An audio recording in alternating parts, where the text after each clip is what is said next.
Hello, ഞാൻ ഒരു പ്രത്യേക ഗുണമുള്ള ഒരു പഴത്തെക്കുറിച്ച് പറയുകയാണ്. ഇതിൻ്റെ പേര് മസ്ക് മെലോൺ എന്ന് പറയും. അപ്പോൾ ഇതിന് നമ്മുടെ നാട്ടിൽ ഷമാം എന്നൊക്കെ പേര് വരുന്നുണ്ട്. അപ്പോൾ ഞാനിത് മുറിച്ച് കഴിഞ്ഞ ഭാഗം കണ്ട ഇതിങ്ങനെ ഇരിക്കും. നമ്മുടെ മത്തങ്ങ മുറിച്ച പോലെ ഇരിക്കും കളറ്. ഇത് കണ്ട, ഇതിൻ്റെ കുരു എന്ന് പറഞ്ഞാൽ വെള്ളരിയുടെ അത്ര മുഴുപ്പുള്ളത്. ഇത് കണ്ട. അപ്പോൾ ഇത് അനവധി ഗുണങ്ങളൊക്കെ ഉള്ള ഒരു പഴമാണ്. അപ്പോൾ അറബ് രാജ്യങ്ങളിൽ ജ്യൂസുകളൊക്കെ കൂടുതലായിട്ട് ഉണ്ടാക്കുന്ന ഒരു പഴമാണ്. അവിടെ പലവിധ ജ്യൂസുകളും ഷെയ്ക്കൊക്കെ ഉണ്ടാക്കുന്നുണ്ട് അറബ് രാജ്യങ്ങളിൽ. കൂടുതൽ ഉപയോഗിക്കുന്ന ഗുണമുള്ള ഒരു ഫ്രൂട്ടാണിത്. അപ്പോൾ ഇത് നമ്മുടെ ഇവിടെയൊക്കെ സൂപ്പർ മാർക്കറ്റുകളിലാണ് ഇത് കണ്ടുവരുന്നത്. പക്ഷേ ചില കടകളിലേ ഉള്ളൂ വന്നു തുടങ്ങിയിട്ടുണ്ട്. അപ്പോൾ ഇത് ധാരാളം വിറ്റാമിനുകളൊക്കെ അടങ്ങിയ ഒരു ഫ്രൂട്ടാണ്. അപ്പോൾ ഇത് നമ്മുടെ നാട്ടിൽ കേരളത്തിൽ കൃഷി ചെയ്തതായിട്ട് വരുന്നതായിട്ട് അറിഞ്ഞ്. അപ്പോൾ നമ്മുടെ പാലക്കാട് ജില്ലയിൽ ഒരു ചേട്ടൻ ഇതിൻ്റെ ഒരു കൃഷി നടത്തി. അപ്പോൾ കൃഷി നടത്തിയപ്പോൾ പുള്ളി ഇത് വിളവെടുപ്പ് നടത്തിയതാണ്. അപ്പോൾ വിളവെടുപ്പ് ചെയ്ത് പുള്ളി കൃഷി ചെയ്ത് അതിൻ്റെ റിസൾട്ടുണ്ടായി. അപ്പോൾ ആ റിസൾട്ടാണ് നമ്മളിപ്പോൾ കാണിക്കുന്നത്. ഹായ്, ഇത് നമ്മുടെ വീട്ടിലുണ്ടായ ഷമാമാണ്. അപ്പോൾ ഏകദേശം പാകമായിട്ടുണ്ട്. അപ്പോൾ ഇന്നല്ലെങ്കിൽ നാളെ ഇത് ഈ ഒരെണ്ണം പൊട്ടിക്കും. അതിൻ്റെ അപ്പുറത്തുള്ളതായി വരുന്നുള്ളൂ. നാട്ടിൽ ഈ സാധനം കായ്ക്കും കേട്ടോ, ആ കാര്യത്തിൽ സംശയമില്ല. ഇനി ഇത് പൊട്ടിച്ചിട്ട് അതിൻ്റെ ടേസ്റ്റ് കാര്യങ്ങൾ ഞാൻ പറയാം. അദ്ദേഹം ഈ ഷവർമയുടെ വിത്ത് മുളപ്പിച്ചതെന്ന് പറയുമ്പോൾ വിത്തെന്ന് പറയുമ്പോൾ ഇത് വെള്ളരിയുടെ കുരുവിൻ്റെ അത്രയും വലിപ്പമുണ്ട്. അപ്പോൾ നമ്മൾ മണ്ണ് pH ആക്കി ഒരു 10-12 ദിവസം pH ലെവലാക്കി മണ്ണ്. അതിന് ശേഷം ചാണകപ്പൊടിയും ഈ ട്രൈക്കോഡർമ ചേർത്തുള്ള ചാണകപ്പൊടിയും മിശ്രിതം ഇതിൽ ഈ മണ്ണിൻ്റെ കൂടെ മിക്സ് ചെയ്തിട്ട് ഈ വിത്ത് ഒരാഴ്ച എടുത്ത് വിത്ത് പാകാനായിട്ട് മുളച്ച് വരാനായിട്ട്.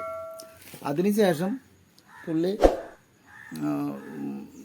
ഒരു 4-5 ഇല വന്നു കഴിയാൻ നേരത്ത് എല്ലുപൊടി, ചാണകപ്പൊടി, വേപ്പിൻ പിണ്ണാക്ക് ഇവ ഇട്ട് കൊടുക്കുമായിരുന്നു. അപ്പോൾ ഒരു മാസം കഴിയാൻ നേരത്ത് ഒരു 1.5 മാസം 2 മാസം ആകുമ്പോൾ നാരങ്ങ പരുവാകും. ഈ നാരങ്ങയുടെ അത്രയും വലിപ്പമാകും, ചെറുനാരങ്ങയുടെ വലിപ്പമാകും. അന്നേരം pH ബൂസ്റ്റർ എന്നൊരു വളമിട്ട് കൊടുക്കും. അതെന്ന് പറയുമ്പോൾ pH ബൂസ്റ്റർ എന്ന് പറയുമ്പോൾ പച്ചക്കക്ക പൊടിച്ചിട്ട് ഒരു 2 സ്പൂണോളം ഇട്ട് കൊടുക്കും. അത് കഴിഞ്ഞ് കീടബാധയ്ക്കെതിരെ വേപ്പെണ്ണ ഒരു 20 ml വേപ്പെണ്ണ ഒരു 1 ലിറ്റർ ഓളം എടുത്ത് പുളിച്ച കഞ്ഞിവെള്ളം കൂടി സ്പ്രേ ചെയ്തെടുക്കും. പിന്നെ അദ്ദേഹം പഴക്കണി കടയിൽ മുളക്കടയിൽ ഇട്ടിട്ട് അതും ഉപയോഗിക്കാറുണ്ട്, കെട്ടിത്തൂക്കിടും. അത് കഴിഞ്ഞ് 2 മാസം കഴിയാൻ നേരത്ത് ഒരു 3 മാസം കഴിയാൻ നേരത്ത് ഈ പരുവം ആയിട്ട് വിളവെടുപ്പ് വരും. അങ്ങനെയാണ് പുള്ളി കൃഷി ചെയ്ത് തുടങ്ങിയത്. ധാരാളം വിറ്റാമിനുകളൊക്കെ അടങ്ങിയ നമ്മൾ ഈ ഇവിടെ ഉണ്ടായത് ഷമാവിനെ അങ്ങോട്ട് പൊട്ടിച്ചു കിട്ടാ. അപ്പോൾ നമുക്കൊന്ന് മുറിച്ച് നോക്കാം. ഞാൻ ഒറ്റയ്ക്കേ ഉള്ളൂ, അതുകൊണ്ടാണ് ആ പൊട്ടിച്ചെടുക്കുന്ന വീഡിയോ എടുക്കാൻ പറ്റാതിരുന്നേ.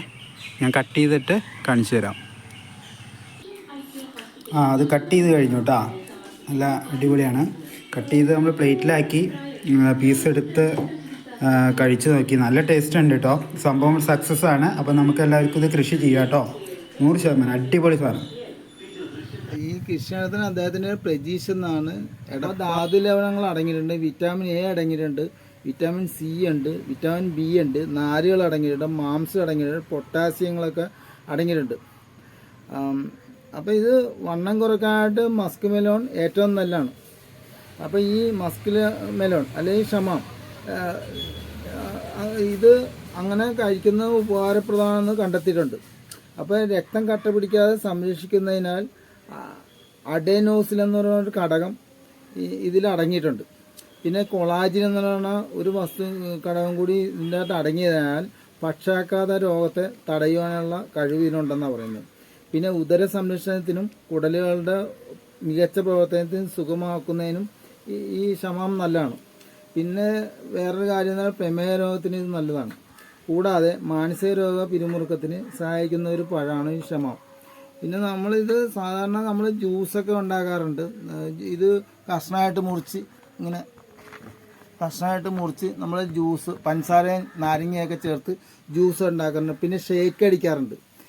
ഷേക്ക് അടിക്കുക എന്ന് പറയുമ്പോൾ ഇതെല്ലാം കഷ്ണമായിട്ട് മുറിച്ച് ഇട്ടിട്ട് പഞ്ചസാരയും പാലും ഏലക്കൊക്കെ പൊടിയൊക്കെ ചേർത്ത് ഷേക്കും ഉണ്ടാക്കാനുള്ള ബേക്കറികളിലൊക്കെ ഇങ്ങനെ ഉണ്ടാക്കി വരുന്നുണ്ട്. പിന്നെ ഇത് ഈ ഷമാം കൊണ്ട് ഒരു പായസം ഉണ്ടാക്കും. അപ്പോൾ അതെങ്ങനെയാണെന്ന് നമ്മൾ പറഞ്ഞുതരാം. ഈ ഷമാമിൻ്റെ തൊലി ഇങ്ങനെ നീക്കം ചെയ്യണം. കുരു നീക്കം കഴിഞ്ഞ് ഇതുപോലെ കഷ്ണം എടുക്കണം. കഷ്ണം എടുത്തിട്ട് നമ്മൾ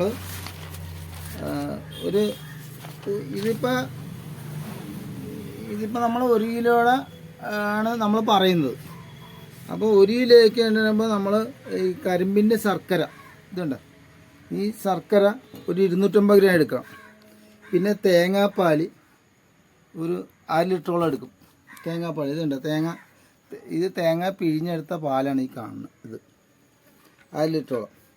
പിന്നെ എന്ന് പറയുമ്പോൾ ഇത് ഈന്തപ്പഴം അരച്ചത്.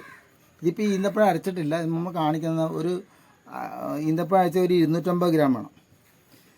പിന്നെ നമ്മളിതിൽ കുറച്ച് കിസ്മസ് ഇതുണ്ട്, ഒരു കിസ്മസ് ഏതാണ്ട് 100 ഗ്രാമോളം എടുക്കണം. പിന്നെ കശുവണ്ടി പരിപ്പ് ഇത് പിന്നെ കുറച്ച് ഏലക്ക ഇത് എല്ലാം കൂടി ഇളക്കി മൊത്തം അരച്ച് കുഴമ്പ് പരുവാക്കി എടുക്കണം. അപ്പോൾ അത് കഴിഞ്ഞ് നമുക്കിത് ലാസ്റ്റ് ഇത് കിസ്മസ് ആ കുഴമ്പാക്കിയ പായസത്തിൻ്റെ കൂടെ ഇത് ലാസ്റ്റ് ഇടണം. അപ്പോൾ ഇത് വേവിക്കാൻ പാടില്ല, അങ്ങനെ വേവിക്കാത്തൊരു പായസമാണ്. ഇങ്ങനെ ഒരു പായസം വരെ ഉണ്ടാക്കാനുള്ള ഇതുണ്ടാകും. അപ്പോൾ അനവധി ഗുണങ്ങളുള്ളതാണ്. ഇത് നിങ്ങളൊന്ന് ട്രൈ ചെയ്ത് നോക്കുക. ഇങ്ങനെയുള്ള വീഡിയോകൾ നമ്മൾ ഇടുന്നതായിരിക്കും. തുടർന്ന് നമ്മുടെ ചാനലിൽ ഷെയർ ചെയ്യുക, വാച്ച് ചെയ്യുക. എല്ലാവർക്കും നന്ദി. അദ്ദേഹം കേരള പ്ലാന്റേഷൻ അഗ്രി പ്ലാന്റേഷൻ എന്നാണ് അദ്ദേഹത്തിൻ്റെ സ്ഥാപനത്തിൻ്റെ പേര്.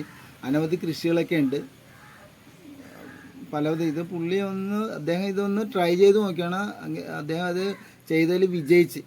അപ്പോൾ അതാണ് ഈ കാണുന്ന ഷമാം പഴം.